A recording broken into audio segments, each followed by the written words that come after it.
앞에 부분은 아무튼 수행으로 빠질 수도 있기 때문에 일단은 수권을 하고 시험 범위가 만약에 그쪽 앞에 정해지면 다시 또 정리하겠습니다. 오늘부터는 아무튼 수권을 하겠습니다. 수권과 해수의 순환. 뭐 이렇게 물이 순환한다라는 거고, 뭐 이 개가 왜 이렇게 크지? 이건 말이 되나? 이게 뭐지? 개가 엄청나게 크네요. 와, 왜 이러지? 물은 바다에 가장 많이 존재한다. 바다. 칸 좀 채우고 갈까 그냥? 바다에 가장 많이 존재합니다.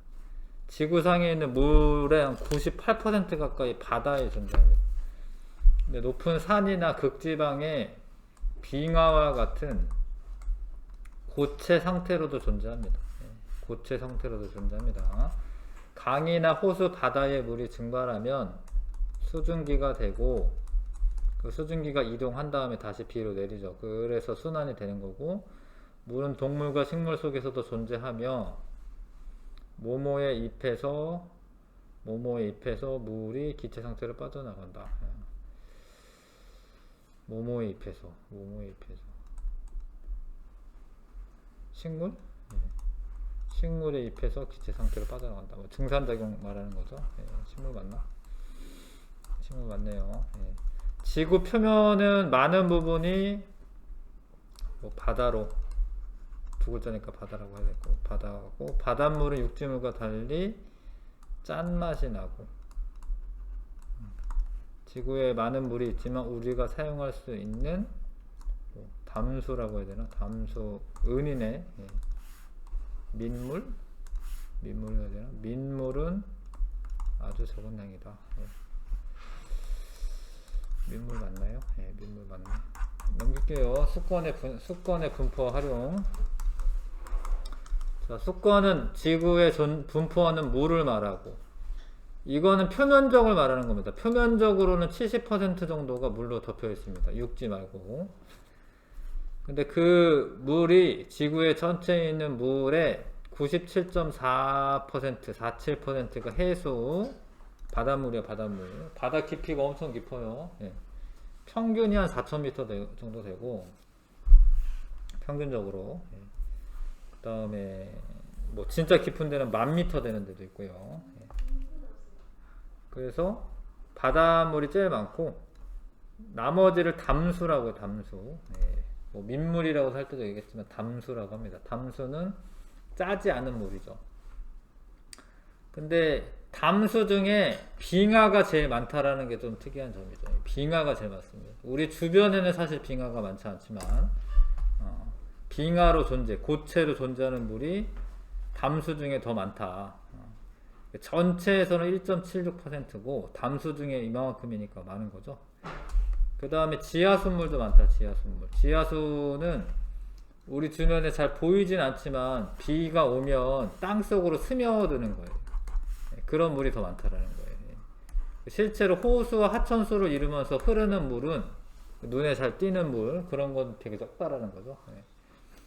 그래서 알고 있어야 되는 게 해수가 제일 많고, 담수 중에는 빙하가 제일 많고, 근데 빙하는 고체 상태로 존재하고, 그 다음에 지하수, 호수, 하천수, 요 순서다.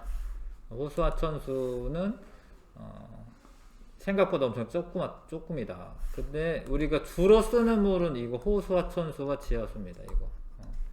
이거는 수 자원으로 활용할 수 있는 물은 지하수와 호수, 하천수입니다.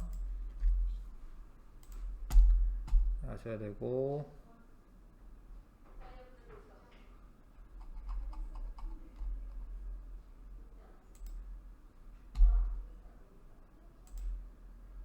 요렇게만 보면 뭐 육지가 되게 많아 보이지만, 태평양 같은 데 보잖아? 그럼 여기 바다밖에 없어, 이렇게. 태평양 바다가 되게 넓죠. 그리고 이만큼이 다 얼음이야, 이만큼이. 남극에 빙하가 이렇게 많잖아. 그러니까 육지에 있는 물 중에 빙하로 존재하는 게 훨씬 많은 거죠. 뭐 호수, 하천수는 뭐 5대호 이 정도면 그래도 호수 물 많다 이렇게 싶은데, 이게 지하수가 더 많아요. 땅속으로 스며든 물이 더 많습니다. 저 정도면 호수물 많다 싶은데 그렇지 않습니다. 자, 그리고 수건을 구성하는 물의 특징 해수는 짠맛이 납니다. 예, 염화나트륨이 많아서 그렇고, 담수 중에 담수는 짠맛이 나지 않고요. 빙하가 제일 많다. 고체 상태로. 예, 고산지대나 극지방에 분포한다.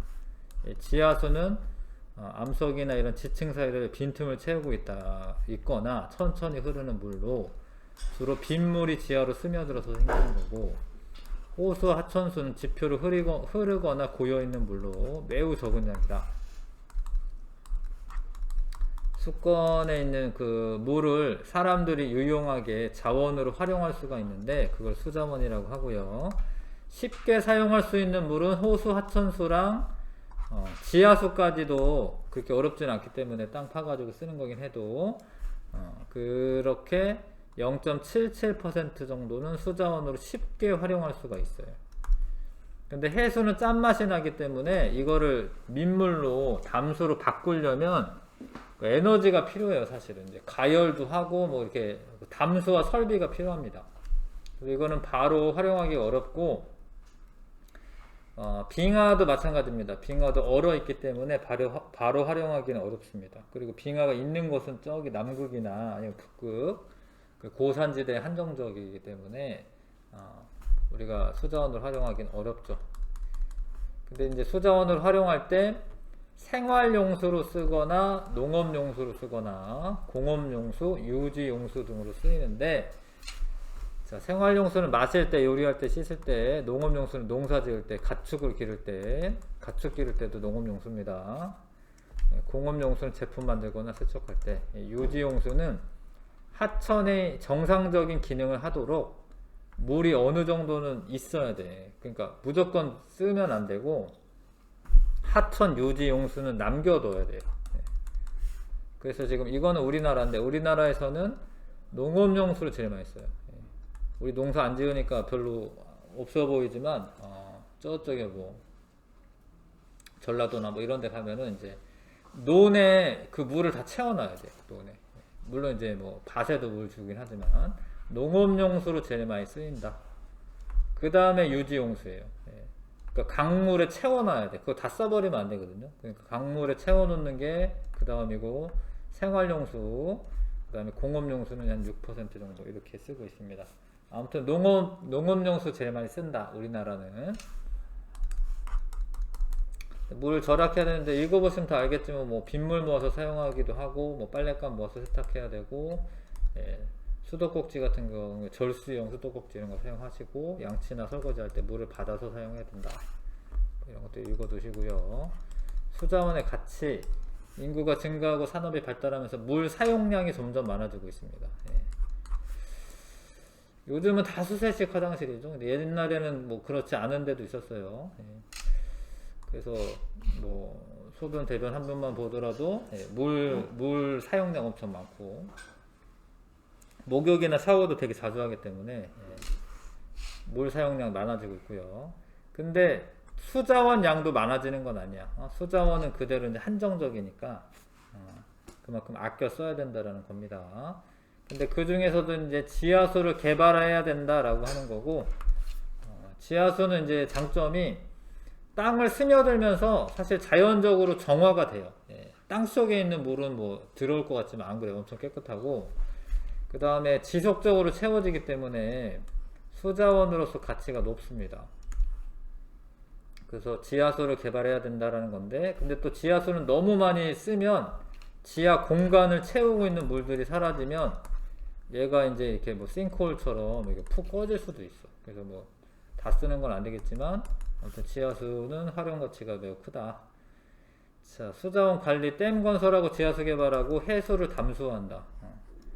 이런 거를 통해서 안정적으로 수자원 확보해야 하고요. 해수 담수화는 이제 뭐 가열을 하는 방법도 있는데,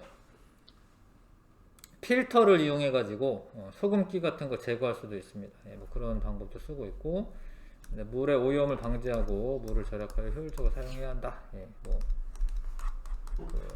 약간 당연한 말들이죠. 지구에 분포하는 물을 수권. 짠맛이 나는 물, 해수, 수권의 대부분 차지하고 있다. 짠맛이 나지 않는 물, 담수라고 쓰세요. 담수. 빙하가 가장 많은 양을 차지한다. 사람이 살아가는데 자원으로 활용하는 물을 수자원이라고 하고, 쉽게 사용할 수 있는 물, 호수, 하천수랑 지하수까지도 쉽게 사용할 수 있다. 일상생활 씻고 마시는 데 사용하는 물, 생활용수. 점점점 뭐 증가하고 있죠. 수자원 사용량이 점점점 증가하고 있습니다. 자, 1번부터 간단한 문제들이 5번까지 풀어보십시오.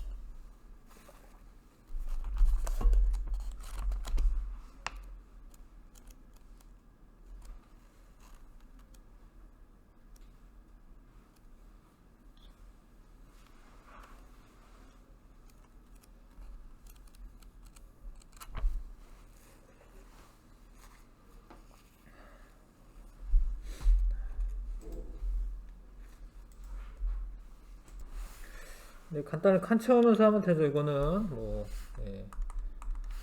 해수가 제일 많다라는 거, 빙하, 그 다음에 지하수가 많고요.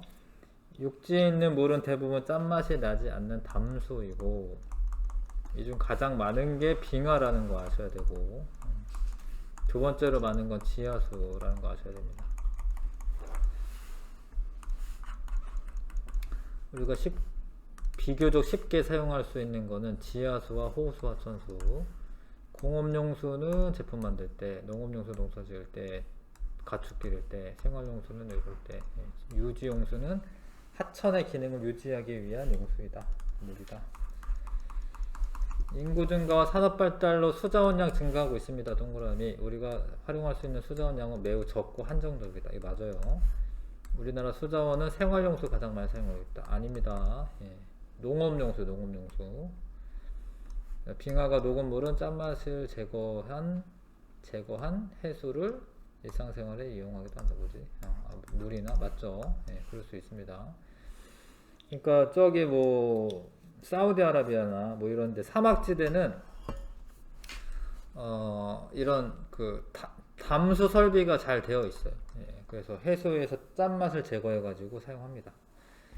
자, 가뭄 등 강이나 호수에 물이 부족한 경우 지하수를 활용한다. 뭐 그럴 수 있죠. 지하수 한 번 사용하면 채워지지 않는 게 아닙니다. 비가 내리면 다시 채워지니까 XX 지속적으로 사용할 수 없다 아니죠. X 넘어가겠습니다. 이거 뭐 어렵지 않죠. 빨리빨리 한번 풀어봐 주세요. 1번부터 20번까지. 실력 탄탄까지 해도 되겠네요. 111쪽까지 108쪽부터 111쪽까지.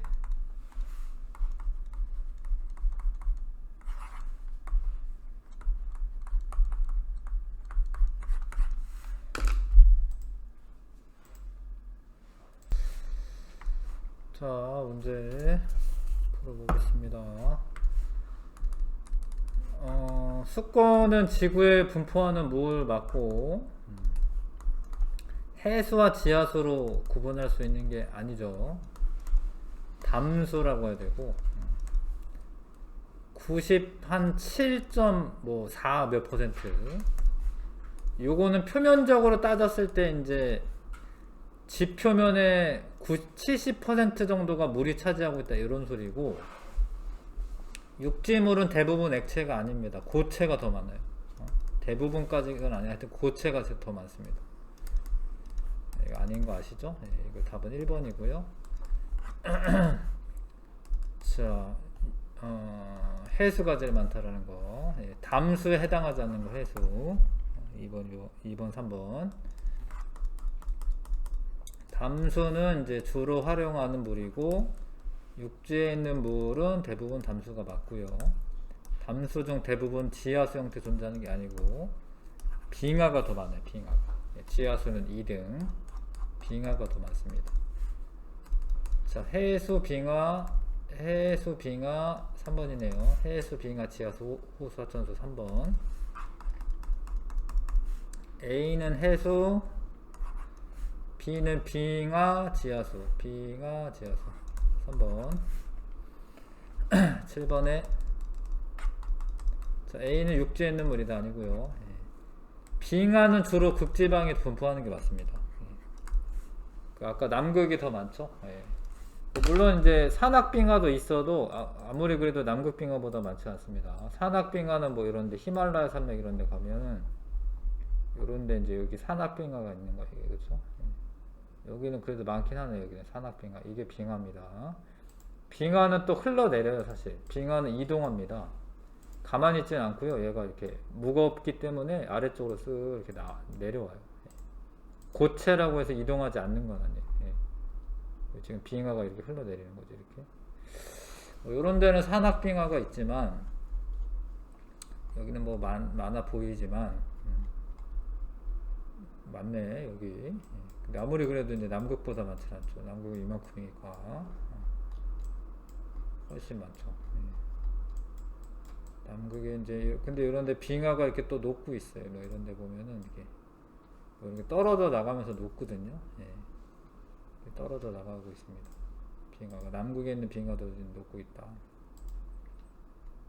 아무튼 빙하가 제일 많은 거는 극지방이다. 2번이고요.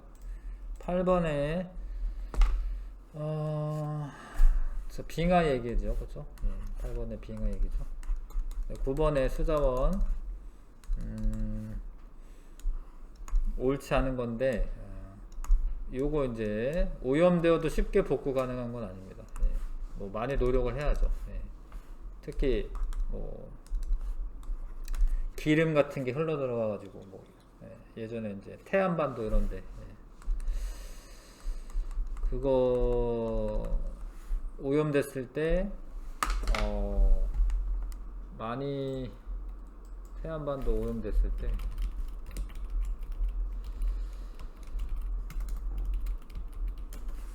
한순간 사고죠. 사실 사고가 나가지고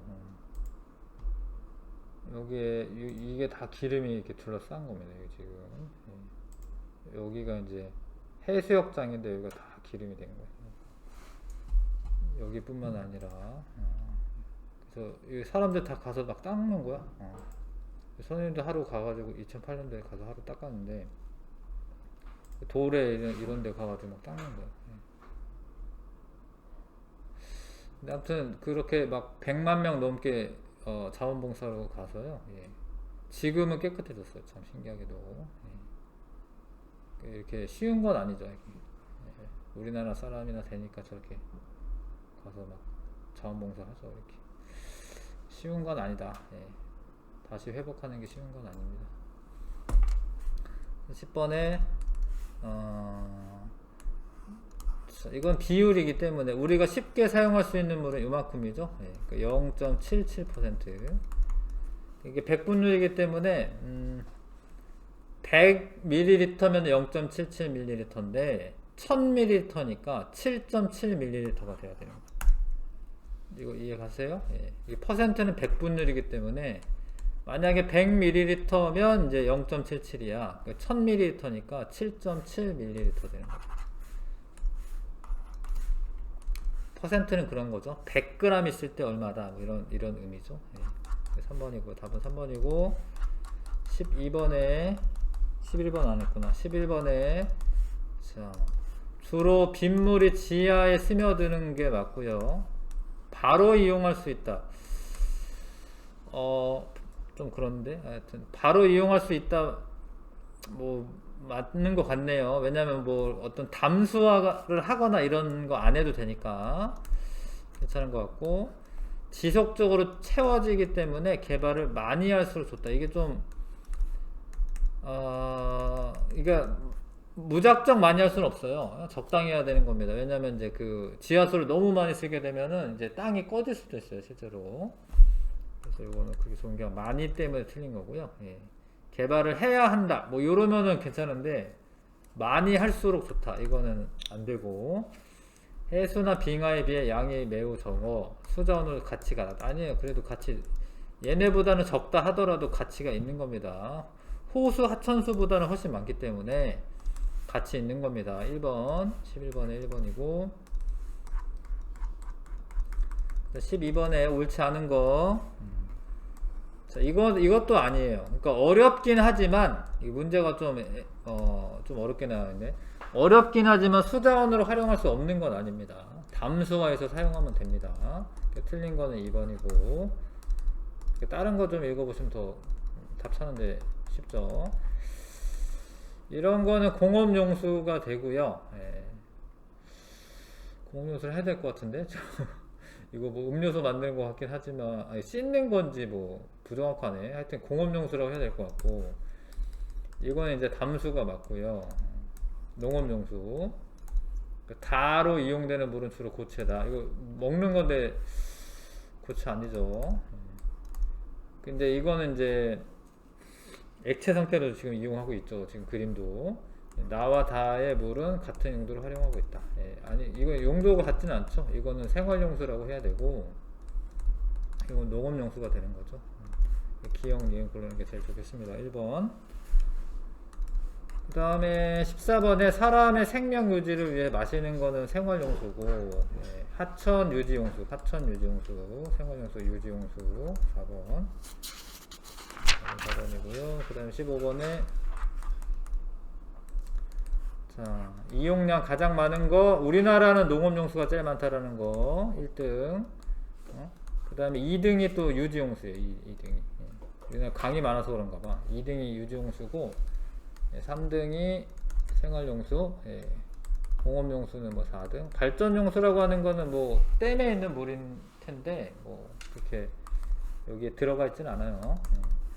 자 이게 얘가 제일 많죠. 얘가 농업용수, 여기 유지용수, 여기 생활용수, 공업용수. 이렇게 체크해 놓고 이제 문제 푸는 게 더 좋습니다. 얘가 농업용수, 유지용수, 생활용수, 공업용수.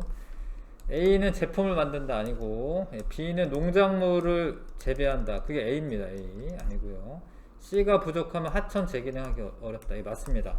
유지용수는 하천의 기능을 제대로 할 수 있게 유지해 놓는 겁니다. 3번이 답이고요. 자, 전체적인 물 사용량이 늘어났어요. 그러면서 농업용수, 공업용수 다 늘어나고 있습니다. 생활용수도 늘어나고 있고 옳지 않은 거.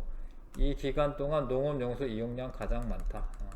그렇죠. 어디를 보더라도 농업용수 제일 많이 사용하죠. 1900년대에서 2000년대 총 10배 정도 증가했다. 그런지 보면 되는데 대략 10배 정도 되는 것 같습니다. 중간 정도 되고 얘가 5000이 넘어가니까 여기 한 500 정도 된다고 했을 때 10배 정도 이용한 거 맞죠? 산업화가 진행되면서 공업용수 이용량이 증가했다. 맞죠? 뭐 공장에서 사용하는 양이 많아졌고 생활수도 향상되면서 생활용수 이용량이 증가했다. 맞습니다. 수자원 양이 늘어남에 따라서 이용량이 증가한 게 아니에요. 수자원은 우리나라에 비 내리고 이런 거는 막 이렇게 10배 증가하고 이런 거 아닙니다. 댐을 건설한 거는 뭐 있겠지만 그렇더라고 뭐 10배씩이나 뭐 우리가 쓸 수 있는 양이 늘어난 건 아니다. 5번이 답이고. 기후변화로 수자원 더 쉽게 확보할 수 있다. 아닙니다. 이게 우리나라 비가 많이 오긴 하는데 여름철에 집중해서 내려요. 그러면은 우리가 그거를 다 가둬둘 수가 없어요. 홍수나니까. 여름철에 집중해서 내리고 이런 거는 그렇게 좋은 건 아니에요. 그래서 더 쉽게 확보할 수 있게 되었다. 아니고요. 댐 건설이나 지하수 개발을 통해 수자원을 안정적으로 확보할 수 있다. 그렇죠? 산업화와 생활수준 향상으로 물 이용량이 감소하고 있다. 아니죠? 1번 골라야겠네요. 수자원을 관리하는 방법으로 옳지 않은 것은 2번인데 화학비료 많이 사용하면 오히려 오염될 수가 있고요. 뭐 물론 이제 다 적당량 사용하는 게 좋고 화학비료 많이 사용되면 오히려 이제 더 오염될 수 있습니다. 답은 2번이고. 자, 뭐 이런 거가 있나봐. 절수용 수도꼭지가 뭘까? 있나봐요. 근데 이게 목욕탕 같은 데 가면 그런 게 있긴 해요. 옛날에는 그냥 틀어놓고 그냥 막 머리 감고 뭐 샤워하고 그랬는데 요즘에는 이렇게 누르고 조금 있으면 이제 끝나고 그런 거는 알아서 절수가 되는 거죠. 옛날에 목욕탕 가면은 이제 자기 물 아니니까 막 그냥 물 다 틀어놓고 쓰고 막 이랬거든요. 근데 궁금하네. 절수용 수도꼭지가 뭘까? 어떻게 생겼을까? 이게 있나? 이런 게 어떻게 생겼지? 절수용. 조금만 나오는 걸 말하는 건가? 절수용. 뭐 그런 거는 있죠. 뭐 이게 그냥 물이 이렇게 쭈루루 흘러내려오는 게 있고, 이렇게 딱 바꾸면 이렇게 분사하듯이 흘러내리는 게 있고, 분사하듯이 흘러내리는 거는 이제 설거지하거나 이럴 때는 더 절약이 돼요. 실제로.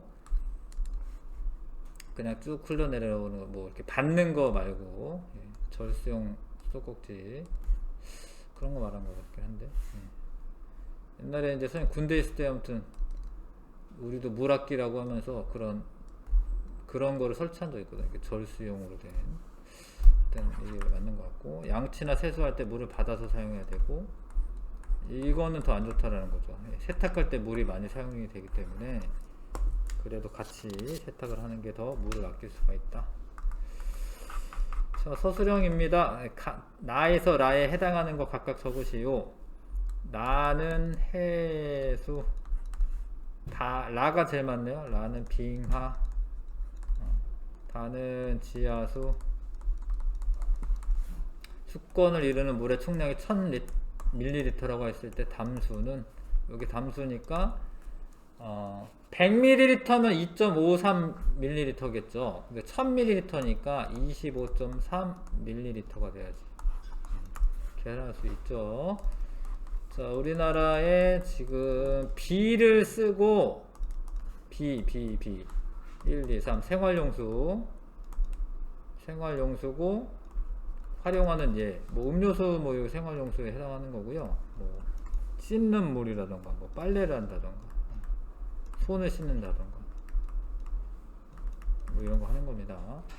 수자원으로서 지하수의 가치를 서술하시오. 호수 하천수보다 양이 많고, 호수와 하천수보다 양이 많고 지속적으로 채워둡니다.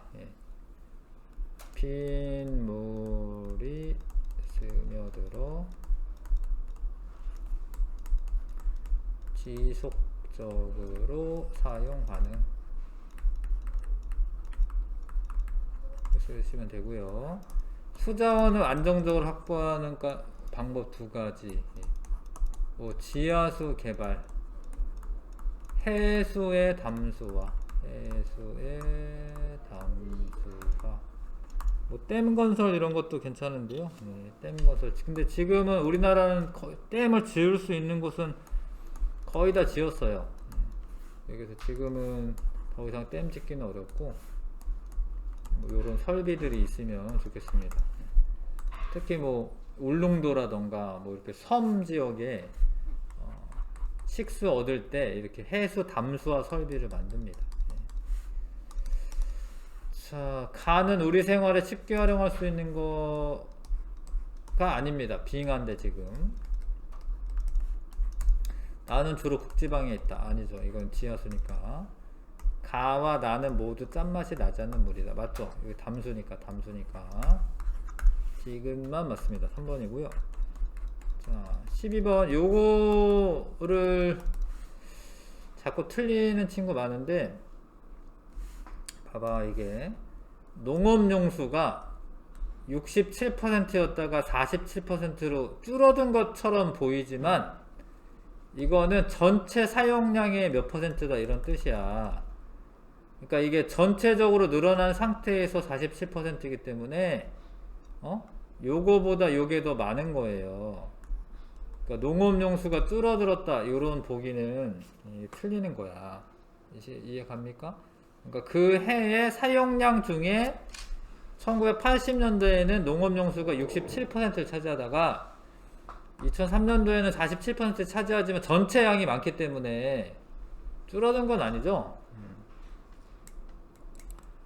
자, 그리고 가장 비율을 가장 크게 증가한 것은 그림을 보셔야 되는데 아무튼 생활용수네요. 생활용수 비율적으로 보면 생활용수다. 생활용수. 왜냐면 생활이 또 뭐 하여튼 현대화되고 물 사용량 많이 늘어났어요. 그래서 제일 많이 늘어난 건 생활용수예요. 그런 거 같네. 보니까 요 정도였어. 요 정도.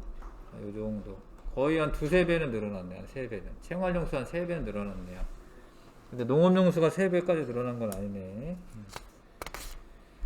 그리고 3번에 아무튼 농업용수 이용량이 증가하였다. 이거 맞아요.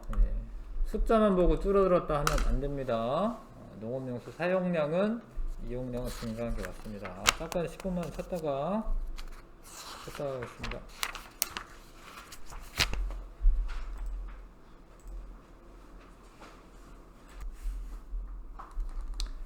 해수의 특성. 해수의 특성. 자, 일어났어요. 해수는 바닷물이긴 한데 위도나 계절에 따라 해수의 표층 수온이 다르게 나타난다. 일단 위도랑 거의 나란하게 해수가 분포합니다. 지금 적도가 제일 뜨겁고요. 그 위도가 이제 고위도로 갈수록 온도가 낮아져요. 그렇죠? 태양 복사 에너지가 줄어들기 때문에 그렇죠. 그러니까 고위도로 갈수록 요것도 고위도로 가는 겁니다. 이것도 온도가 낮아집니다. 왜냐면 태양 복사 에너지 양이 줄어들기 때문에. 그건 또 왜 그러냐면 지구가 둥근데 햇빛은 나란하게 오기 때문에 고위도로 갈수록 햇빛에 받는 양이 적어져요. 저위도는 이렇게 집중이 되지만 고위도는 빛이 퍼져요. 그래서 태양 에너지가 고위도로 갈수록 적게 도달하기 때문에 표층 수온이 낮아집니다. 고위도로 간다고 해서 높아지는 게 아니에요. 저위도에서 고위도로 갈수록 표층 수온이 낮아진다. 태양 에너지가 적게 도달하기 때문에. 그래서 위도가 같으면 대체로 표층 수온이 비슷해요. 대체로 위도가 같으면 위도와 나란하다 이런 표현을 씁니다. 근데 물론 이제 뒤쪽에 배우겠지만 어떤 난류의 흐름이 있는 경우가 있어요. 그러니까 우리나라가 지금 평균이 한 15도 정도 되네요. 평균. 근데 뭐 지금 여기도 한 15도 정도 되는데 이게 난류가 이렇게 올라가면서 난류 영향을 받아서 위도가 더 높은데도 우리나라보다 뭐 더 따뜻하고 뭐 이럴 때도 있어. 어찌됐건 그거를 제외하고는 위도와 거의 나란한 표층 수온 분포를 가지게 됩니다. 계절별 해수의 표층 분포는 당연히 여름에 높고 겨울에는 온도가 낮죠. 겨울철에 그 태양 복사 에너지를 더 많이 받아서 그렇습니다. 여기까지 뭐 어려운 거 없죠? 조금씩 끊어서 하자. 자, 해수의 표층 수온은 저위도에서 고위도로 갈수록 낮아진다 써야 되고, 위도에 따라 표층 수온이 달라지는 까닭은 위도에 따라 도달하는 태양 복사 에너지, 태양 에너지로 써있네. 그냥 태양 에너지 양이 달라지기 때문에. 자, 같이 그냥 할게요. 이거 저위도에서 고위도로 갈수록 해수면에 도달하는 태양 에너지 양이 많아진다. 아니죠. 고위도로 갈수록 태양 에너지가 적어집니다. 고위도에서 저위도로 갈수록 표층수온이 낮아진다. 아니죠. 저위도가 더 높으니까 아니지. 위도가 같은 곳은 대체로 비슷하다. 이 맞아요. 여름철이 겨울철보다 높다. 맞죠?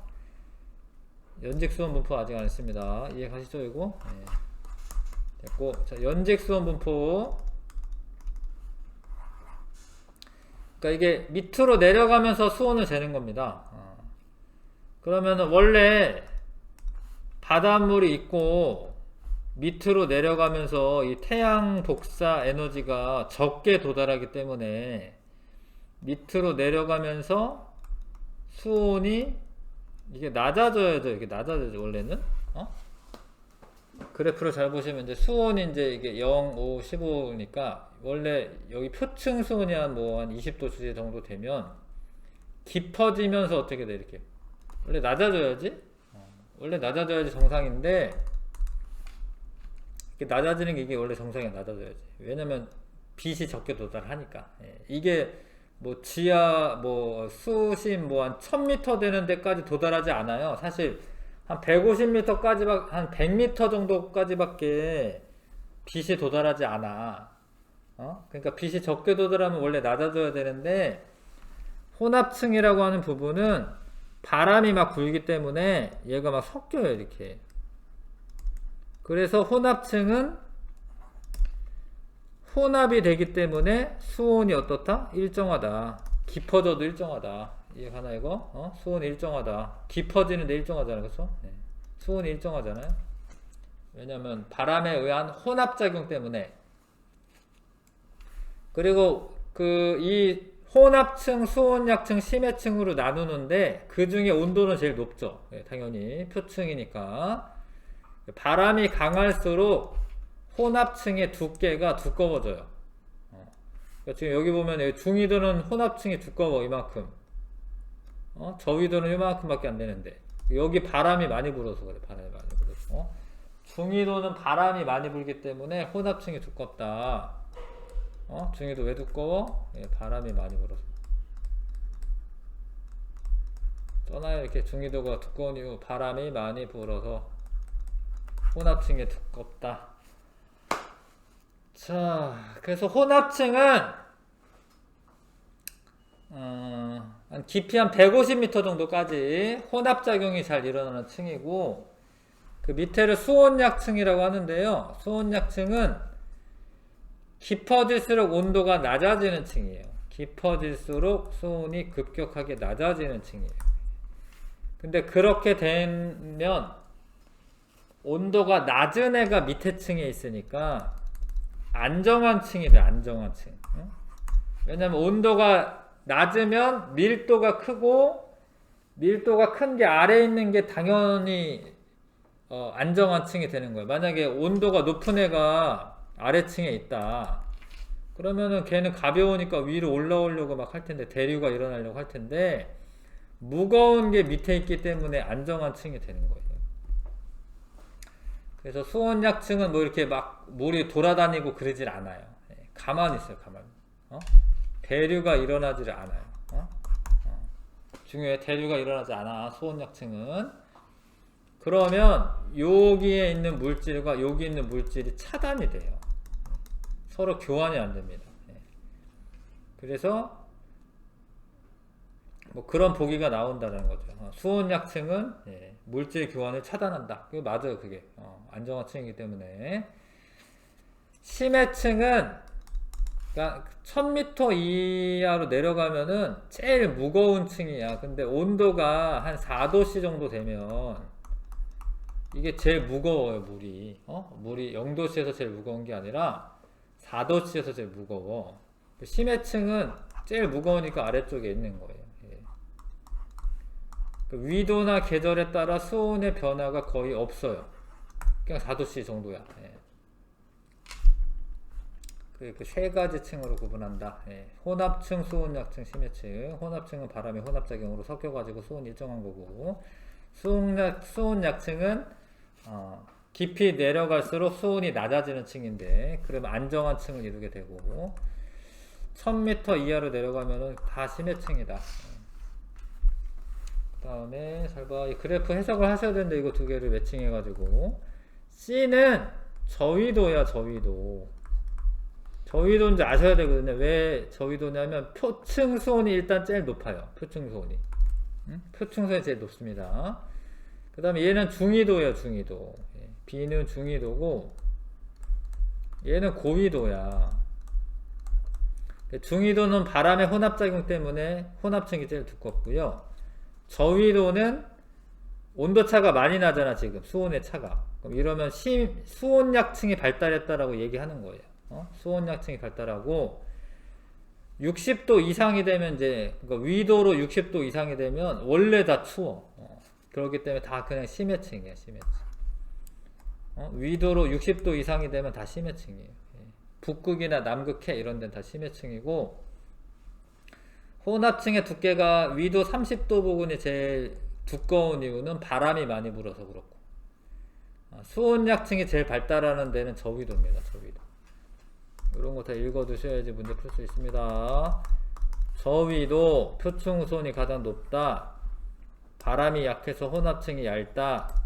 심해층과 혼합층의 수온 차이가 가장 크므로 수온약층이 가장 뚜렷하다. 저위도는 중위도는 바람이 강해서 혼합층이 두껍다. 고위도는 표층 수온이 매우 낮고 층산 구조가 나타나지 않는다. 그러니까 이건 다 심해층이에요. 심해층. 다 심해층을 이루고 있습니다.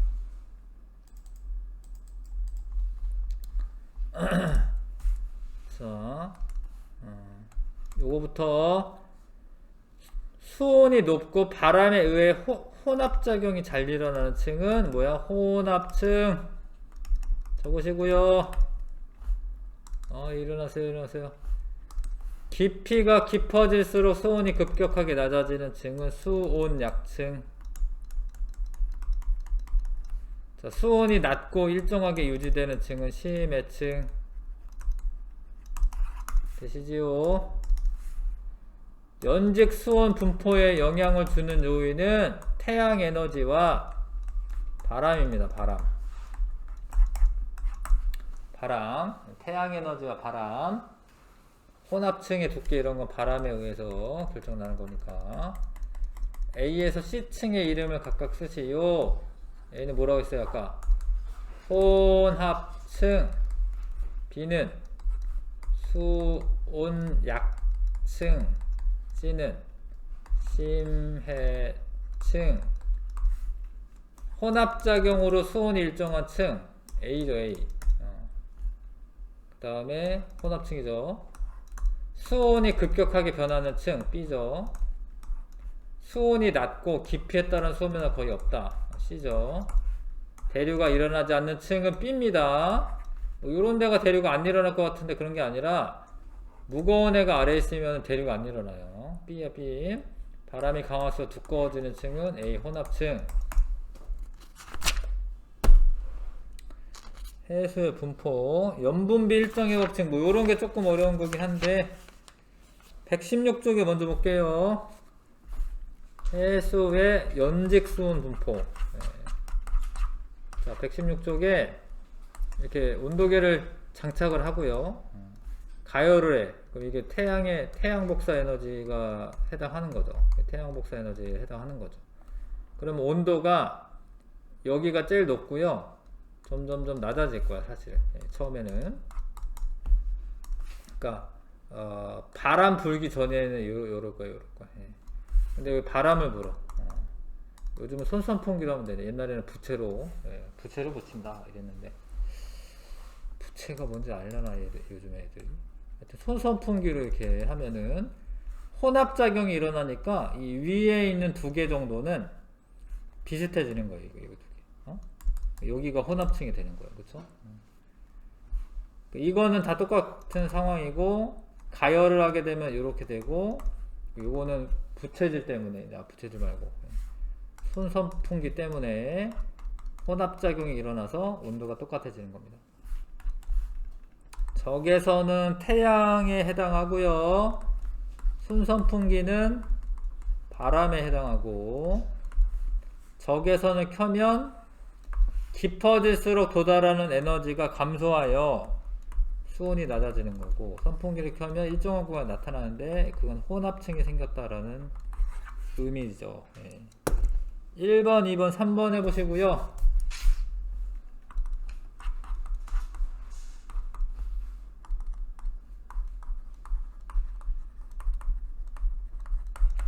네, 해보십시오.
자, 읽으면 알지 않나? 실제로 바다가 깊이가 깊어질수록 도달하는 태양에너지량 적어지는 거 맞고, 적외선 등으로 가열만 했을 때는 수면 부근의 수온이 일정한 층이 생기는 게 아니죠. 깊어질수록 생기는 거니까 바람이 불어야지 일정한 층이 생기는 거죠. 선풍기를 켜면 수면 부근에서 물의 혼합작용이 일어난다. 맞죠? 선풍기를 켜면 깊이에 따른 수온 분포를 기준으로 2개 층으로 구분돼요. 원래는 3개 층인데 3개 층, 여기도 3개 층으로 나왔나 본데? 3개 층으로 돼야 됩니다. 여기는 표현은 안 됐네. 이게 왜 그러냐면 여기 봐봐요. 여기 일정하고 여기 낮아졌고 그 다음에 더 여기 뭐가 있어야 돼. 사실은 뭐 26 이렇게 있어야 되는데 이건 뭐 어쩔 수 없는 것 같고, 이거는 원래 3개 층으로 돼야 돼. 3개 층 X, OX, OX. 연직 수온 분포에 영향을 미치는 요인 2가지, 태양 복사 에너지와 태양 에너지와 바람이다. 바람. 자, 혼합층의 두께. 강하게 불면 혼합층이 더 두꺼워진 거죠. 네. 바람의 세기가 강하면 혼합층의 두께가 두꺼워진다.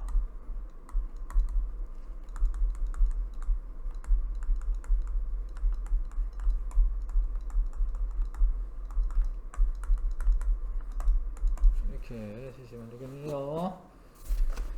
자, 앞으로 다시 넘어와서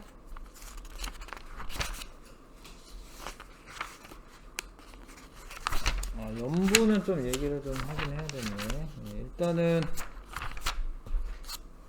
자, 내신 쑥쑥이랑 요거 좀 나눠서 할게요. 염분 좀 계산할 것들이 좀 있어서 A 그러니까 1번부터 9번까지 먼저 풀고요. 그거 먼저 풀고 하겠습니다.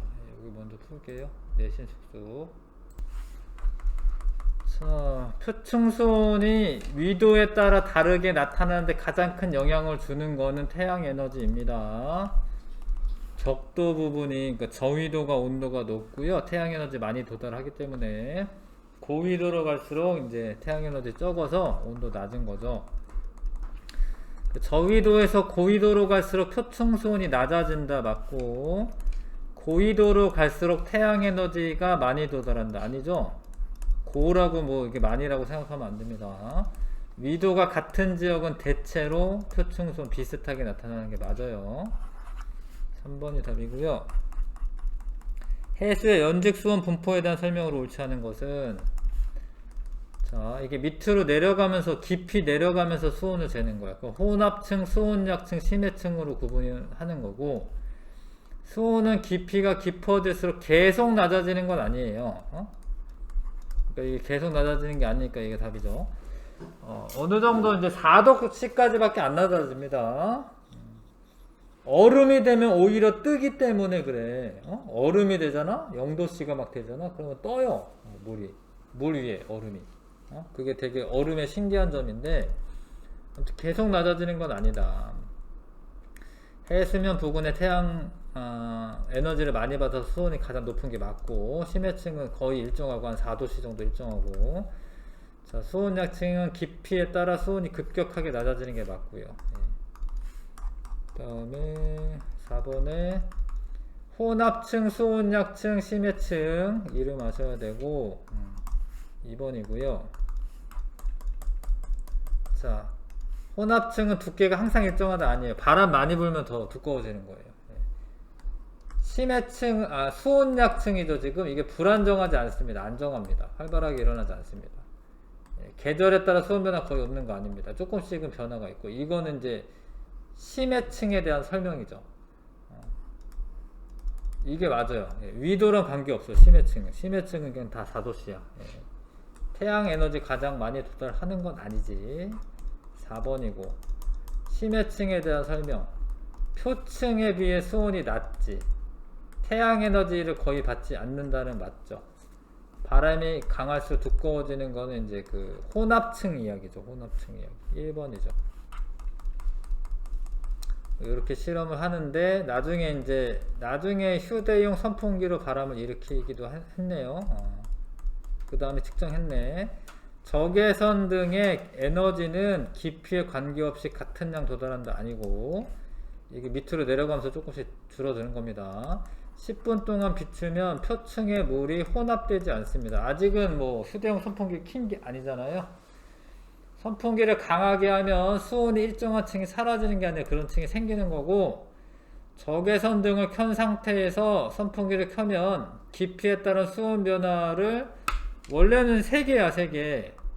이게 실험 관계상 뭐 이렇게 측정이 안 될 수는 있겠지만, 혼합층, 수온약층, 심해층 이렇게 3개가 돼야 되는 겁니다. 해수의 연직 수온 분포에 영향을 주는 요인은 태양 에너지와 바람이다. 맞죠? 5번이 답이죠. 그 다음에 자, 이렇게 된다라는 거죠. 일정한 층이 있고 수온 낮아지다가 일정하다. 4번처럼 되는 거고, 옳지 않은 거 9번에 옳지 않은 거 A가 저위도입니다. A가 지금 표층 수온이 제일 높아요. 저위도. B는 중위도고요. C는 이제 고위도인데, 여기 바람의 혼합작용이 제일 큰 거는 중위도 지방이고, C 해역의 위도가 가장 높다 받고, A는 많이 받기 때문에 맞죠. 바람이 가장 강한 해역은 B 해역이다. 맞죠. A 해역에서 수온 약층 온도 변화 가장 크다. 맞아. 이게 지금 온도가 이게 많이 떨어지는 거야. 이게 수온이 여기 써 있잖아요. 이게 많이 떨어지는 겁니다. 이게 C 해역 혼합층이 가장 잘 발달한다. 아니죠. 심해층. 주셨어? 해수의 염분 이쪽이나 114쪽.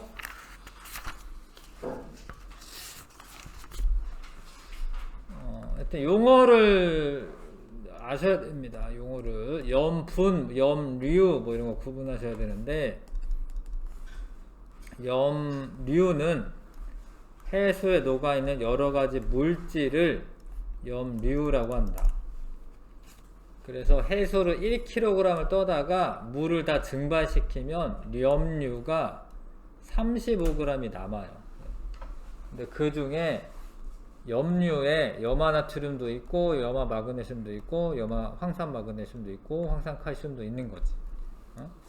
염류 중에 제일 많은 게 염화나트륨이고, 근데 염화나트륨에 원래 나트륨 성분이 짠맛을 내게 하거든요. 그래서 염화나트륨이 가장 많이 있고 짠맛을 냅니다.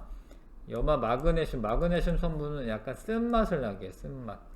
그래서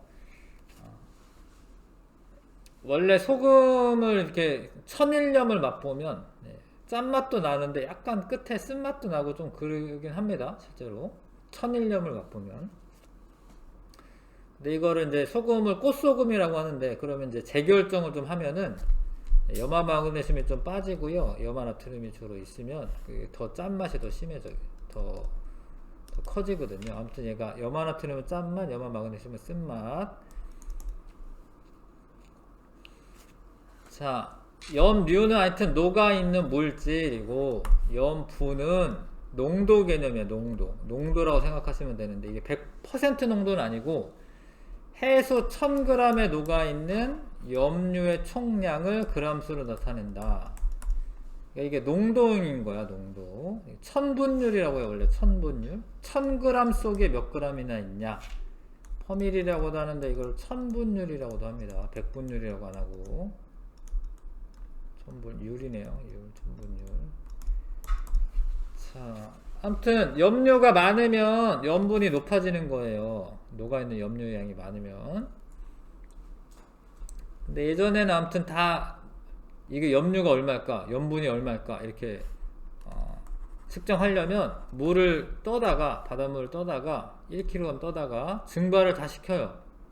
그러면 이거 뭐가 남을 거 아니야, 소금이. 그 소금의 양을 재. 그래서 전세계 염분이 35퍼밀이다. 퍼밀이라고 있습니다. 이거 퍼센트라고 하지 않고 얘는. 근데 이게 너무 귀찮은 거야. 바닷물 떠다가 1kg 떠다가 다 날려보내고 재고 막 이래야 되는 거야. 그래서 이제 똑똑한 사람들이 이온이 많으면 전기가 잘 통한다라는 거를 이용해서 그냥 바닷물 있는데 전기 얼마나 통하는지 이렇게 꽂아보는 거예요. 그냥. 그러면은 그게 바로바로 측정이 돼요. 그래서 그거를 실용 염분 단위라고 해서 PSU라고 하는 단위를 씁니다. 근데 이거는 35퍼밀이면 35 PSU랑 같은 겁니다. 그래서 그냥 PSU라고 쓰죠, 요즘은. 예전에는 이제 퍼밀이라고 했지만 35 PSU가 전 세계 해수의 평균이에요, 평균. 근데 이 염분이라는 거는 여름철에 비 많이 내리면 물이 많아져 가지고요, 염분이 낮아질 수 있어요. 겨울에 뭐 비가 안 오고 그래. 그럼 염분이 높아져요.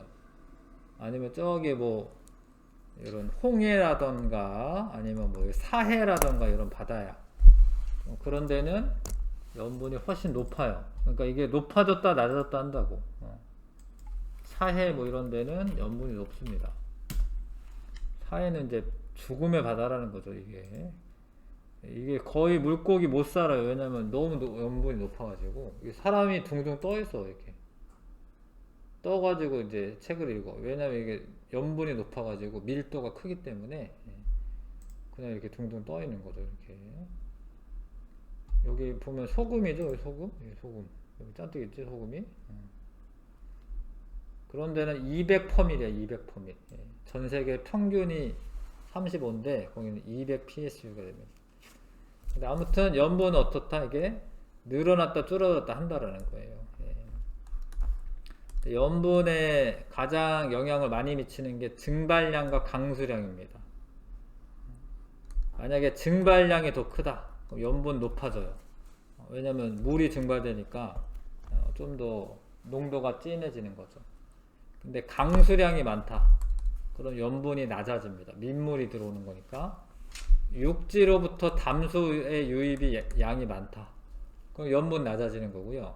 빙하가 녹으면 염분이 낮아지는 거고, 얼어붙으면 물들끼리 얼어붙는 거기 때문에 남아있는 그 소금물의 농도는 높아지는 거거든요. 그럼 염분 높아지는 거예요. 다시, 강수량보다 증발을 많이 하면 염분이 높아지는 거고, 담수 유입량이 적으면, 그러니까 뭐 강가에 있지 않아, 바다가, 그러면 염분 높은 거고, 해수가 얼어, 그러면은 물이 빠져나가는 거예요. 사실 얼음이 돼버리면서. 그럼 염분 높아지는 거고, 강수량이 증발량보다 많으면 염분 낮아지는 거. 비 많이 내리니까. 담수 유입이 많으면 이제 강가야, 강가. 강이 이렇게 바다에 맞닿는 부분 있잖아요. 이런데 염분이 낮아요. 예. 빙하가 녹아. 그러면 염분 낮아집니다. 그리고 염분을 계산할 때 해수 1000g에 들어있는 염류의 총량이기 때문에 물 1000g에 35g 넣는 게 아닙니다. 합쳐가지고 1000g 돼. 합쳐가지고 물과 염류를 합쳐서 1000g이 됐을 때 염류의 양이 염분이 되는 겁니다. 자, 저위도 해역 온도가 높으니까 그러면은 되게 염분이 높을 것 같아요. 증발 많이 해가지고. 근데 여기는 증발량도 많겠지만 강수량이 더 많아요. 비가 더 많이 내려요.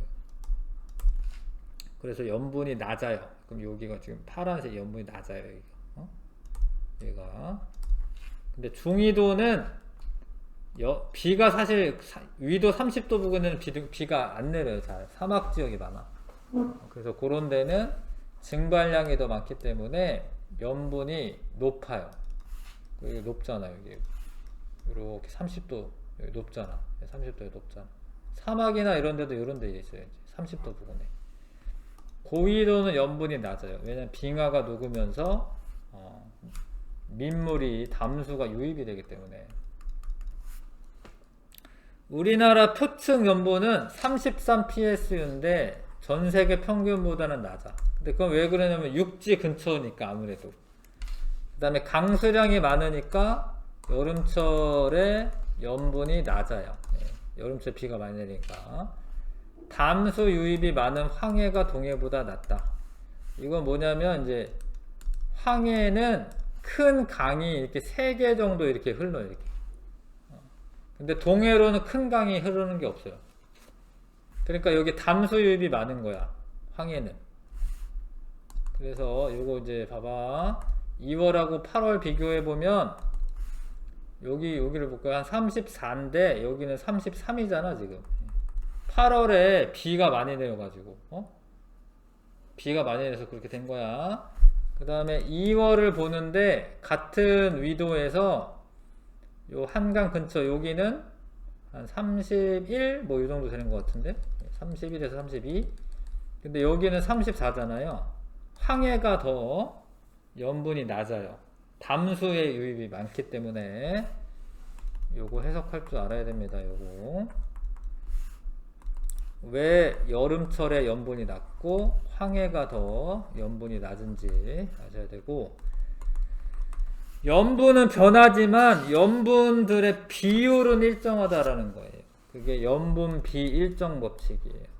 비자가 꼭 들어가야 돼요. 염분 일정 법칙이 아니라 염분 비일정 법칙이에요. 이게 바다가 오랫동안 이렇게 순환을 하면서 섞였기 때문에 이 염화나트륨과 황산마그네슘, 염화마그네슘 요런 그 비율이 항상 일정해요. 바다가 다른 바다에 가서 해도 북극해는 78%가 염화나트륨이야. 동해도 마찬가지고 홍해도 마찬가지고. 근데 이 전 세계 바다를 돌아다니면서 다 측정했어 진짜로. 배 타고 염분 B가 일정하구나. 염분 B가 일정하구나. 왜 이유는 뭐냐? 해수가 오랫동안 순환하면서 골고루 섞였기 때문에 그런 비율을 일정한다. 근데 그 상태에서 물이 많이 증발되거나 그러면 염분이 높아지는 거지. 비가 많이 내리거나 그럼 염분이 낮아지는 거지. 염분 B는 일정한 거지. 자, 해수에 녹아있는 여러가지 물질을 염류라고 쓰셔야 됩니다. 염류. 염분은 농도 개념이에요. 일어나세요. 쓰세요. 해수 1000g에 녹아있는 염류의 총량을 그람수로 나타내는 것을 염분이라. 염분. 염분에 영향을 주는 요인은 강수량과 증발량, 담수 유입, 해빙이나 결빙 이런 것들. 위도에 따른 표층 염분 분포. 어느 위도에서 염분이 가장 높다. 중위도예요. 중위도. 왜냐하면 비가 많이 안 내리고 증발을 많이 했기 때문에 중위도고요. 바람도 많이 붑니다. 중위도에서. 표층 염분 분포. 황해가 더 낮아요. 동해가 높아요. 왜냐하면 황해로는 담수의 유입이 많으니까. 여름철에 낮아요. 민물이 많이 들어가니까. 지역이나 계절에 따라 염분은 달라도 염류의 비율은 일정하다. B자 꼭 들어가야 됩니다. 염분비 일정 법칙 되시지요? 5번부터 10번까지. 자, 5번부터 10번까지 해보시고요.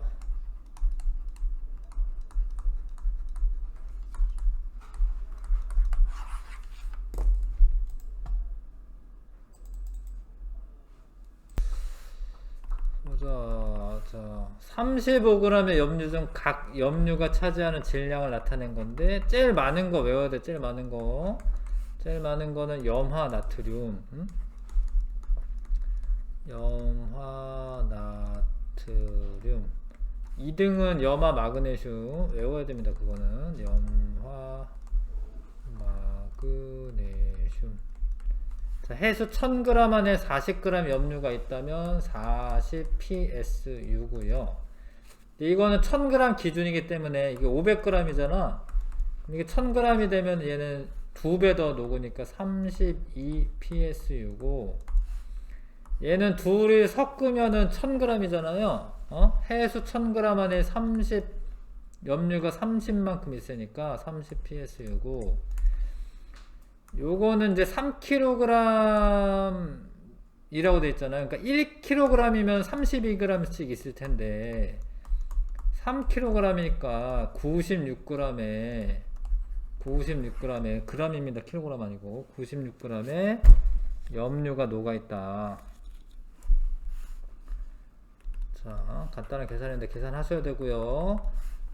염분에 영향을 주는 요인이 아닌 거, 강수량, 증발량, 바람의 방향은 아닙니다. 뭐 바람의 뭐 세기 이런 건 약간은 줄 수 있어 사실. 왜냐면 바람이 많이 불면 증발을 많이 하기 때문에. 뭐 방향은 뭐 상관이 없고요. 결빙과 해빙, 담수, 유입량 다 상관 있고. 빙하가 녹으면 염분이 낮아집니다. 왜냐면 맹물이 많아지는 거니까. 강물이 유입돼도 염분이 낮아지고, 해수가 얼면은 물만 얼어요. 물만. 소금까지 같이 얻는 게 아니라. 그래서 바닷물이 얼어서 되는 그 빙하도 짠맛이 나지 않아요. 그냥 맹물이야, 맹물. 어디니? 북극이나 이런데 나중에 이제 북극해 얼음이 있을 거 아니야? 그 얼음 짠맛 안 나요. 바닷물이 얼은 것 같지만 사실은 물들끼리 결합을 해가지고 물이 빠져나가는 효과가 있는 거야. 그래서 이거는 이제 높아지는 겁니다. 증발량이 강수량보다 많다. 그러면 증발을 많이 했으니까 진해지겠죠. 높아지겠죠. 농도 개념이라고 아셔야 됩니다. 농도가 진해지면은 높아지는 거고, 염분이. 농도가 낮아지면은 이제 염분이 낮아지는 거고. 적도 해역은 강수량이 많아서 염분이 낮지. 중위도 해역은 증발량이 많아서 염분이 높지. 극해역은 빙하가 녹으면 염분이 낮지. 우리나라 주변에 여름철 평균이 더 낮지. 여름철에 비 많이 내리니까. 황해는 동해보다 담수 유입량이 많아서 염분이 낮다. 맞죠? 자, 30psu인 해수의 염류 A와 B의 비율이 7대1이다. 그럼 염분이 45면은 1.5배니까 1.5, 1.5인가? 결국에는 뭐야, 어떻게? 7대1이야. 비율은 어때야 돼, 비율은? 비율은 일정하다, 일정. 계산하는 게 아니라 A와 B의 염류의 비율은 전 세계 어느 바닥은 다 7대1이 되는 거예요. 여기서 잠깐 조금만 하겠습니다. 5분만 더 하겠습니다. 여기서 잠깐 117쪽. 자, 그래서 염분비 일정 법칙 이런 거를 이용해서 계산을 하는 겁니다. 자, 35psu인데 1kg 안에 27g의 염화나트륨이 있다. 그러면은 얘는 염분이 2배잖아요. 그러면은 같은 1kg이어도 얘가 몇 배? 2배 더 녹아 있는 거지. 그래서 54g만큼 녹아 있을 거예요. 염화나트륨이. 이해 가나 이게? PSU가 2배, 염분이 2배면 염류의 양이 2배라는 소리잖아요. 그렇죠? 그러니까 1kg 안에 2배 더 녹으니까 얘도 54g 있다. 돼요? 자, 그 다음에 유제 1, 2, 3, 4 있고, 그 다음에 2번 다 이거 비례식으로 다 푸는 거거든요. 사실 동해에서 염화나트륨과 황산 마그네슘의 비율이 요거 대 요거예요. 황해도 똑같아요. 이거 대 이거예요. 이거 대 이겁니다. 그래서 동해에서 25.64 대 1.55면 비율이 똑같아야 돼. 비율. 염화나트륨의 비율과 황산 마그네슘 비율이 똑같아야 돼. 비례식을 세우고, 물론 계산이 쉽지는 않아 보이네. 딱 떨어지는 값이 아니어서. 그러니까 아무튼 A는 지금 25.64분의 24.10 곱하기 1.5 이런 거예요. 이거 계산하시면 되는데 열심히 해야 될 것 같고, 아무튼 잘 봐봐. 이게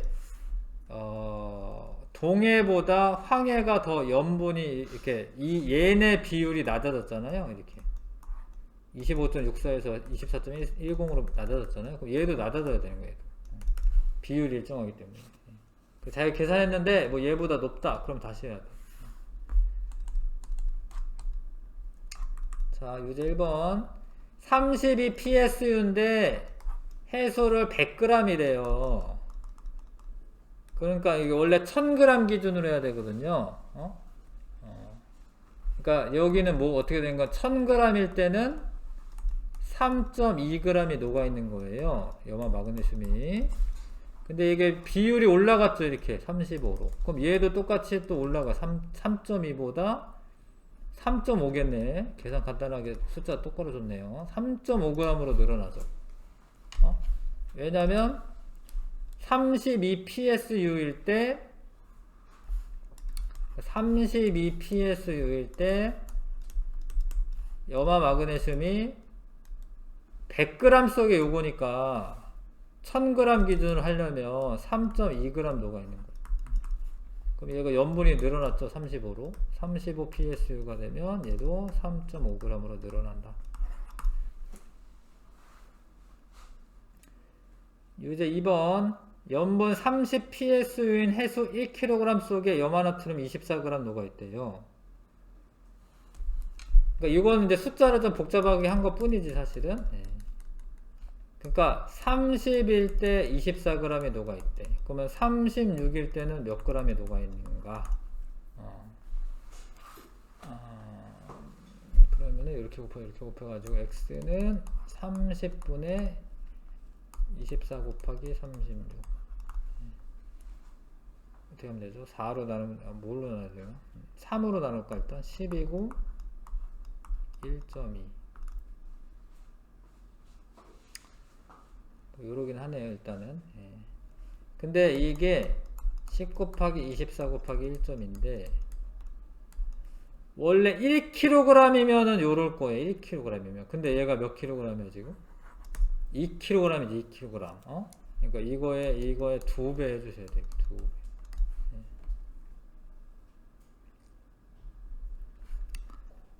그래서 뭐 나눠주면 뭐 5고요.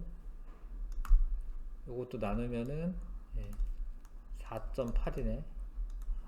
4.8 곱하기 1.2만 하면 되네요. 4.8 곱하기 1.2 얘는 9.6 0.96 0.96 0.96 4.8 57.6 맞네요. 57.6 네 잘못했다. 20 잠깐만요.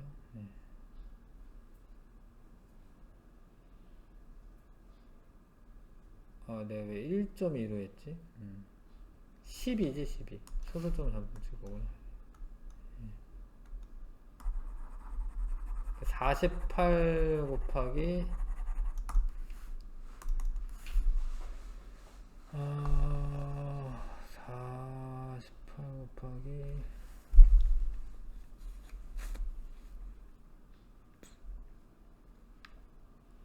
'저거는 맞았네. 이거 맞았군요. 예, 식은 맞았네요. 4.8 곱하기 12 하는 게 맞네. 예, 아까 내가 1.2라고 했었나? 이게 맞네요. 하여튼 그래서 얘가 9.6 48 57.6g 맞네. 57.6g이고요. 비례식입니다. 비례식. 요것도 계산을 연습을 안 하면 헷갈리죠, 사실은. 염분이 34 PSU인 250g 속에 황산 마그네슘이 0.4g이다. 근데 이거는 이제 우리가 1kg 기준으로 할 거야. 그럼 얘가 1kg 있으면 해수가 그럼 이제 4배잖아, 4배. 황산 마그네슘은 1.6g이 있는 거예요. 1kg 기준으로 하면. 나중에 4를 곱합시다. 헷갈리니까. 그러니까 34 PSU일 때 1.6g 있으면 51 PSU일 때는 얼마가 있는가? 이렇게 곱하고요. 숫자가 다 엉망이네. 이게 어렵네. 34분의 51 곱하기 1.6. 근데 여기서 끝나면 안 되는데, 왜냐면 이건 1kg 기준으로 한 거기 때문에 4kg이라고 하는 거는 여기에 4를 곱해야죠. 여기 4를 곱해야 됩니다. 2분의 이거 17인가요? 17 51 곱하기 1.6 곱하기 2 이거 3배 같은데 3배? 3배죠. 3 6 곱하기 1.6 1.6 곱하기 6 66에 36 9.6g 9.6g 맞네요. 9.6g 하실까요? 이렇게 하면 할 수 있나?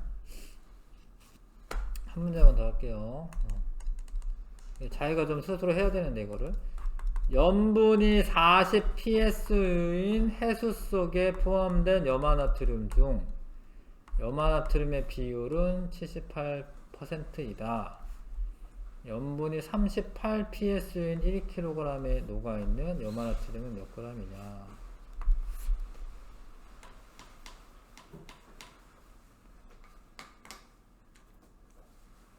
염류 중에서 78%가 염화나트륨이라고 되어 있습니다. 자, 그러면은 이게 얘랑은 상관없이 아무튼 항상 78%가 염화나트륨이라는 소리야. 이게 비율이 일정한 거니까.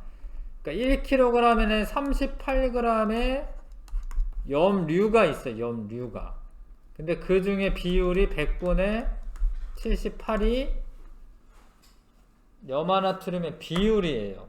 염분비 일정 법칙. 요거 계산하면 됩니다. 요거 계산하면 되거든요. 열심히 하면 되겠네요. 그러니까 일단은 38 곱하기 78만 하면 되네. 88에 64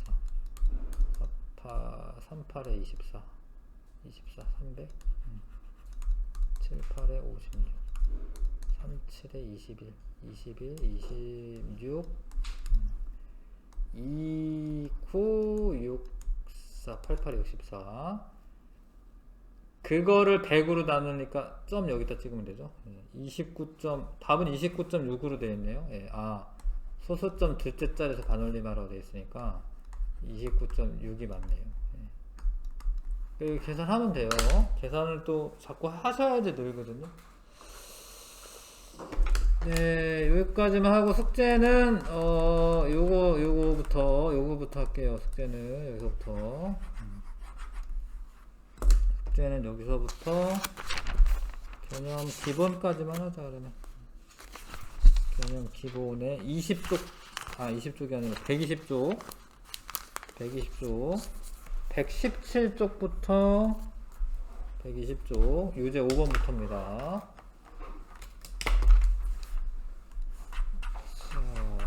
네, 수고했습니다. 네, 이제 시험 기간이니까 열심히 합시다.